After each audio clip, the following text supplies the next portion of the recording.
ভয়াবহ ক্ষতির পরও ইরান কিভাবে এত দ্রুত পাল্টা হামলা চালাতে সক্ষম হল? এ কি প্রতিশোধের সূচনা নাকি যুদ্ধের এক নতুন ধাপ?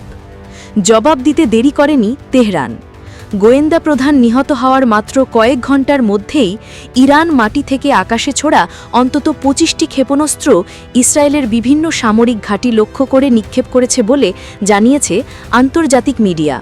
লক্ষ্য ছিল তেল আবিবের উত্তরে অবস্থিত একটি বিমান ঘাঁটি, হাইফা উপকূলে একটি সামরিক কন্ট্রোল সেন্টার এবং গোলান হাইটসের একাধিক রাডার সিস্টেম।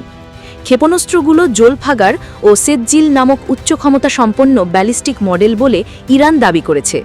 ইসরায়েলের আয়রন ডোম কিছু ক্ষেপণাস্ত্র আটকাতে সক্ষম হলেও কয়েকটি আঘাত হানে লক্ষ্যে, ফলে অন্তত ১৩ জন আহত হয়েছে এবং ২টি সামরিক স্থাপনার ব্যাপক ক্ষতি হয়েছে। এই পাল্টা হামলা ইরানের এক দৃঢ় অবস্থানের প্রতিফলন। তারা দেখাতে চায় এমনকি নেতৃত্ব হারিয়েও তারা দুর্বল নয়। একই সাথে তারা হুমকি দিয়েছে যদি ভবিষ্যতে ইরানি ভূখণ্ড বা তাদের প্রতিনিধিগণের ওপর আক্রমণ অব্যাহত থাকে তাহলে তার জবাবে আরও ভয়াবহ ও বিস্তৃত হামলা হবে।